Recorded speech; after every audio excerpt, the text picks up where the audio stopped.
Bienvenidos a este primer episodio de Logos. Es un podcast sobre cuestiones políticas y me gustaría empezar con tres ideas fundamentales, ¿no? En primer lugar, ¿cuál es el propósito de este podcast? ¿Qué objetivo quiere alcanzar? En segundo lugar, unas ideas sobre qué es la política, ¿no? O qué podemos entender por política, qué es política. Y luego, por último, un poco de historia de las ideas políticas y cómo las ideas políticas han ido evolucionando a lo largo del tiempo y cómo pueden tomar diferentes maneras, diferentes matices de descifrar la vida en común, ¿no? Entonces, Logos, que es el título del podcast, así como de la web, tiene como finalidad hablar sobre la política, ¿no? Y no solo sobre lo que sucede en la realidad, que es, digamos, un 1% de lo que es la política, ¿no? Es decir, la política es un arte o una ciencia, ¿no? Esa sería una primera pregunta, ¿no? Eh, Desde Max Weber, con el comienzo de la sociología, aunque la sociología puede haber empezado un poquito antes, ¿no? Pero se establece ahí como una serie de parámetros para medir, ¿no? Para poder medir las ciencias sociales y entre ellas la política, ¿no? Y de hecho hay mucha estadística, ¿no? Y hay mucho trabajo hecho sobre cómo medir, por ejemplo, la estabilidad de un régimen político, cómo hablar de cuánto libre es, ¿no? Y cómo medir esa libertad política, ¿no? Sin embargo, también existe esa idea clásica de entender la política como un arte, ¿no? Y como algo, por lo tanto, que se cultiva, el arte de la política, ¿no? El arte de hablar con gente que no piensa como tú, de entenderse con otros para llevar a cabo una vida en común, ¿no? Ya estamos empezando a definir qué es la política, ¿no? Pero entonces esto sería nuestra finalidad, hablar sobre estos temas, ¿no?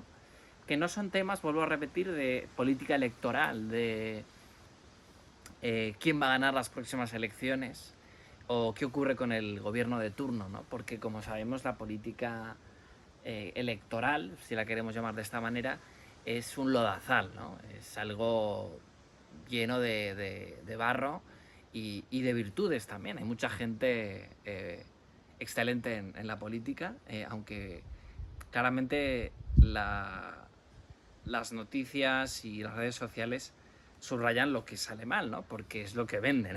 O sea, si uno dice, este político, ¿no? Entonces, pero bueno, siempre hay muchos buenos desconocidos que se dedican a, pues, a hacer pactos, a llegar a puntos en común, ¿no? No a cualquier precio, ¿no? Pero sí es cierto que gran parte de la política es el arte de lo posible, ¿no? Por lo tanto, el objetivo de este podcast es hablar sobre la política en mayúscula, hablar sobre el arte de la política más que la ciencia de la política y poder introducirnos en ideas más que en hechos de porcentajes que están sucediendo a día de hoy o de técnicas, ¿no? Técnicas para llegar a ganar unas elecciones o a convencer o a maquillar la realidad, ¿no?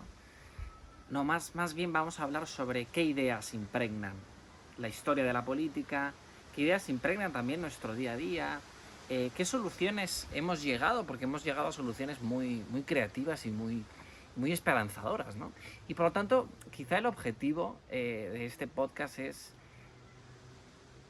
quitar ese tedio que tenemos hacia la política, ese descorazonamiento sobre lo que sucede en la realidad política y empezar a cultivar raíces profundas de un arte, ¿no?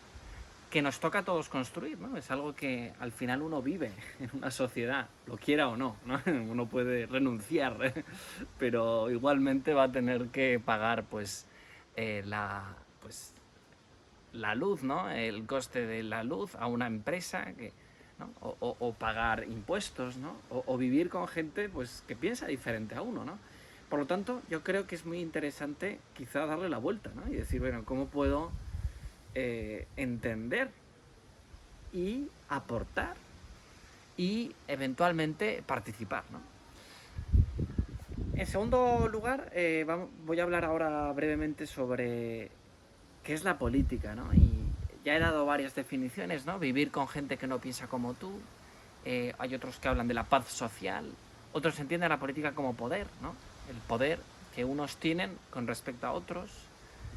Hay otros que entienden la política como el arte de lo posible, ¿no? Lo que se puede llegar a hacer. Pero muchas veces yo creo que sucede que toda política, toda idea política tiene una idea de la persona, ¿no? Y entonces al final la política es el arte de lo común, y ese arte de lo común tiene una impronta de persona, ¿no? Que es la persona. Y entonces ahí encontramos los grandes regímenes políticos de la actualidad, ¿no? En los que la persona puede ser, por ejemplo, un número, o que la persona es un sujeto de derechos, o que la persona es alguien que forma parte de un colectivo, o que la persona es alguien que forma parte de un estamento social, ¿no? Y entonces creo que es muy interesante también plantearnos, ¿no? Decir, bueno, ¿cuál es la idea de política que yo tengo? Porque si la idea de política que yo tengo es, por ejemplo, que la política es que gane el mejor, ¿no? La lucha constante por el poder, quizá mi idea de persona es esa, ¿no? Que la persona es aquel que está constantemente luchando por su supervivencia. Esto es una idea bastante hobbesiana, ¿no? Thomas Hobbes, en el Leviatán, escribe esto, ¿no? Y dice, bueno, al final el hombre es un lobo para el hombre, ¿no? El hombre es un lobo para el hombre, y nosotros nos encontramos en un mundo que es solo llanto y lucha, ¿no? Uno puede tener una idea de que la vida es lucha en otro sentido, en un sentido cristiano, pero esto no es a lo que se refiere Hobbes. Hobbes se refiere a un lugar inhóspito en el que se necesita un gran dictador, que es el que va a imponer su poder, ¿no? Su fuerza de voluntad, diría Nietzsche, ¿no? Y entonces ahí es muy interesante ver, ¿no? Y quizá cada uno puede elaborar su idea de política, su definición de política, o luego también redefinirla con su idea de persona. Y dice, bueno, yo pienso que la persona es un ser racional, social por naturaleza, como diría Aristóteles, y que tiende hacia lo bueno, ¿no? Aunque a veces se confunde y, bueno, pues por ejemplo, si uno tiene esa idea de persona y luego piensa que la política es puro poder, pues entonces ahí hay algo que no está funcionando, ¿no? O por ejemplo, uno puede tener una idea de la política que es un determinismo, ¿no? Determinismo político, un determinismo biológico, ¿no? En el momento en el que la gente tiene comida, no se queja. Entonces, bueno, entonces tu idea de persona, porque esa idea de política es así, ¿no? Tu idea de persona es que las personas son como células, ¿no? En las que, bueno, es que viven o mueren dependiendo de las circunstancias en las que se encuentran. Y la persona es mucho más que una célula, ¿no? Viktor Frankl hablará sobre esa idea de que se encuentra esperanza hasta en un campo de concentración en la Segunda Guerra Mundial en el que él se encontraba, ¿no? Y entonces ahí, claro, se rompen las barreras del espacio y de la materia, ¿no? Y entonces uno es mucho más que lo que come, ¿no? A veces se dice eso, ¿no? Uno es lo que come, bueno, pues eso es un determinismo biologicista, ¿no? En el que uno es lo que ve, ¿no? Bueno, pues aquí hemos visto esa idea de la política como poder, la política como algo biológico, ¿no? Como un determinismo biológico, o la política que he tratado de empezar a desarrollar, la política como un servicio a la sociedad, ¿no? Y como la política es algo para los demás. ¿Y por qué? Porque el ser humano es un ser social por naturaleza, ¿no? Y por lo tanto la política podría ser connatural con el hombre, y uno podría estar casi constantemente haciendo política, ¿no? Pero porque es un servicio a los demás, porque es la participación en la vida en común, que es toda, ¿no? Porque de alguna manera se podría llegar a pensar que esta tercera visión de la política es que uno se llega a conocer y se llega a desarrollar solo con la ayuda de los demás, ¿no? Por lo tanto, los demás no son, como diría Hobbes, un ser totalmente... son gente que te puede atacar y te puede matar, exagerando un poco la idea de Hobbes, ¿no? Pero...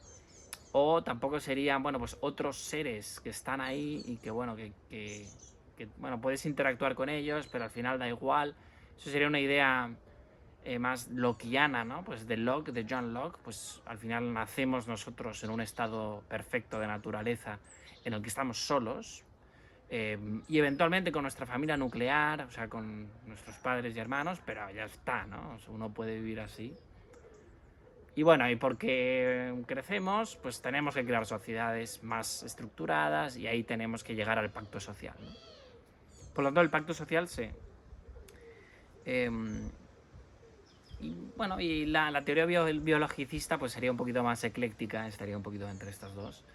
Y luego Aristóteles vendría como una idea de que el pacto social o la sociedad es previo a la persona, ¿no? Cosa que es un poco curiosa, ¿no? Porque ¿qué viene primero, el huevo o la gallina, ¿no? ¿Qué viene primero, la sociedad o la persona? Es un poco curioso decir que la sociedad precede a la persona, pero de tal modo que uno no es persona si no es con los demás. Por lo tanto, uno siempre nace con los demás, de tal modo que uno siempre se encuentra en una sociedad, en un estado. No en un estado, pero en una sociedad, en una comunidad política, ¿no? Eso diría Aristóteles. Eso sería una idea en la que uno se encuentra naturalmente en la sociedad, ¿no? Bueno, ¿cuál es tu idea de política? ¿Y cuál es tu idea de persona? ¿Y cómo estas dos juegan juntas o quizá juegan por separado, ¿no? Y entonces ahí hay una contradicción. Bueno, luego, y para terminar, ya he empezado a hacer una pequeña recorrido sobre la historia de las ideas políticas.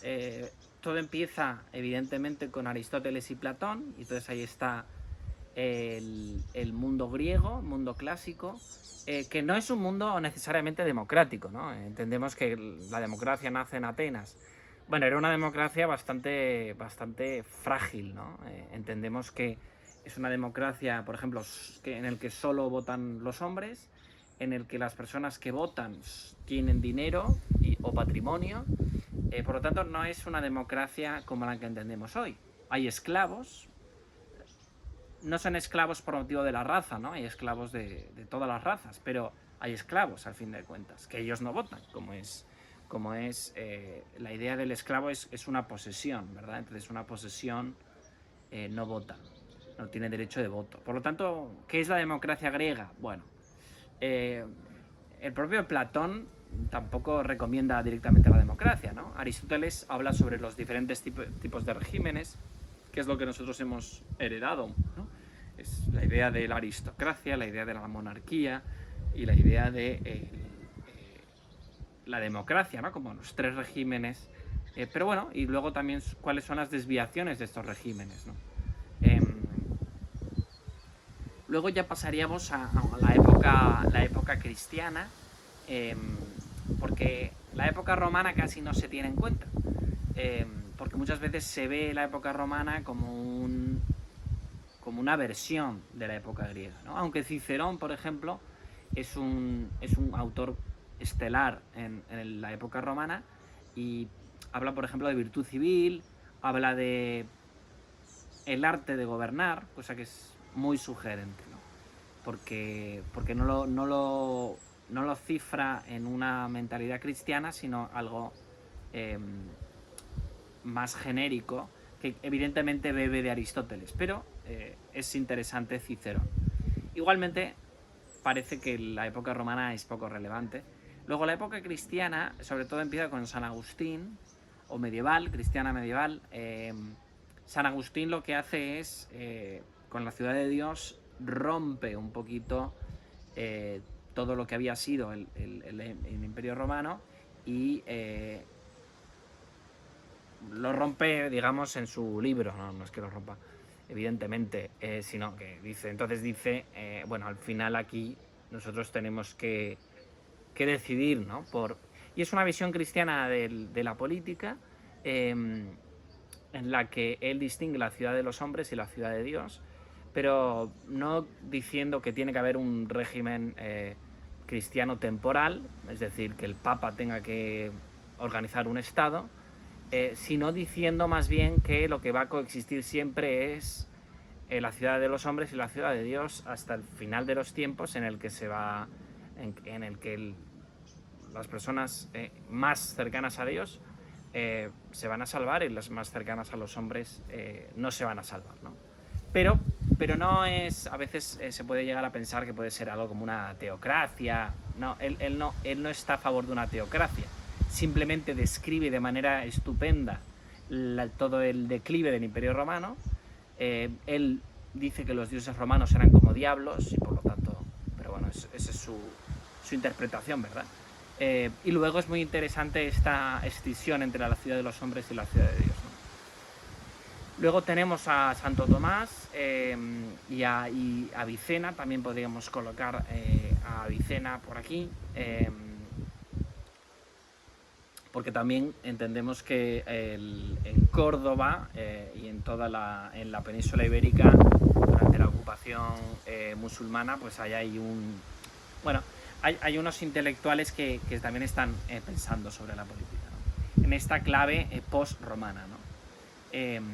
Y luego entendemos que ya más tarde está la gran revolución del Renacimiento, con el personaje que es Maquiavelo. Maquiavelo pone en duda todos esos libros de príncipes, ¿no? El príncipe cristiano, eran libros que se escribían para los reyes cristianos, por parte sobre todo de personas del clero, que decían, bueno, ¿cómo debe ser un rey cristiano? ¿Cómo debe gobernar? Entonces él también hace un libro de este tipo, pero dice, más que virtudes, habla de la virtud efectual, ¿no? Entonces hay un tema trascendental para la modernidad, que es al final, él pretende decir, bueno, cómo pues esa virtud muchas veces es más apariencia que realidad, ¿no? Y entonces el buen político debe aparentar más que ser, ¿no?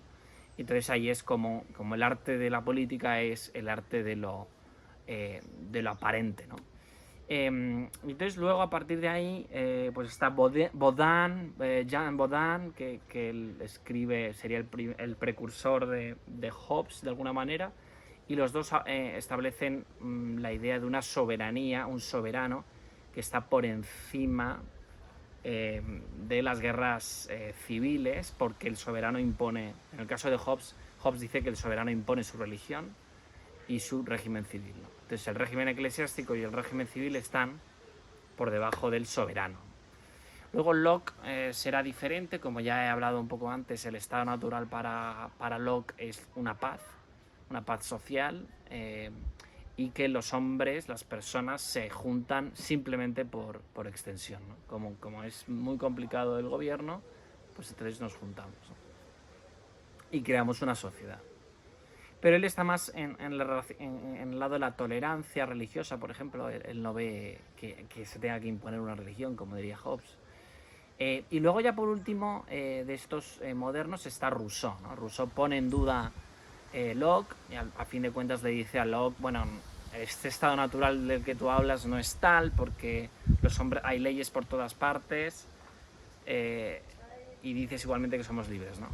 Es una contradicción eso. Y luego, por último, ya nos apartaríamos de la época moderna y entraríamos en el gran tema de la revolución industrial y de los grandes avances. Y ahí está Karl Marx, que bebe de Hegel, ¿no? Y del idealismo alemán, con esa idea de síntesis o sea, de tesis y antítesis, ¿no? En el que hay una dialéctica que está constantemente en discusión, ¿no? Hasta llegar a una síntesis. Y eso vuelve a empezar, ¿no? Y ahí Marx lo trabaja más con opresor-oprimido. Entonces, podríamos decir que Marx podría beber de Maquiavelo o de esa dinámica del poder, ¿no? Y luego ya podríamos poner como contemporáneo a Marx, podríamos decir Tocqueville, pensamiento liberal conservador, como el gran profeta de la democracia del siglo él es del siglo XIX, mediados del XIX, y pronostica en su libro La democracia en América todo lo que sería el avance, no solo comercial y económico, sino también cultural y político de los Estados Unidos, ¿no? Y ahí nos encontramos en el siglo XX, en el que ahí están claramente Hannah Arendt, Leo Strauss y Eric Voegelin como frutos de lo que fue esa Segunda Guerra Mundial y el periodo entre guerras, que dieron estos personajes de habla alemana que se mudaron a los Estados Unidos y ahí empezaron a hablar, ¿no? Y a pensar sobre todo con su gran obsesión, que era el régimen totalitario, ¿no? Y cómo un Estado moderno puede llegar a ser totalitario, es decir, llegar a todos los aspectos de la vida humana desde el Estado, ¿no? Y muchas veces lo podemos ver con cuántos logos del Estado podemos ver en un día, ¿no? Entonces dices, bueno, es que están regulando esto y esto. Entonces, bueno, uno se puede obsesionar y decir que todo al final es un gran hermano, estilo Orwell, ¿no? Pero de alguna manera ellos tenían el gran pánico del régimen nazi y luego también de la Unión Soviética, ¿no? Y eso es un poco todo de este primer episodio introductorio. Espero que os haya gustado y luego seguiremos con algunas temáticas, algunos podcasts, algunos episodios seguirán alguna temática u otra y nada, nos vemos.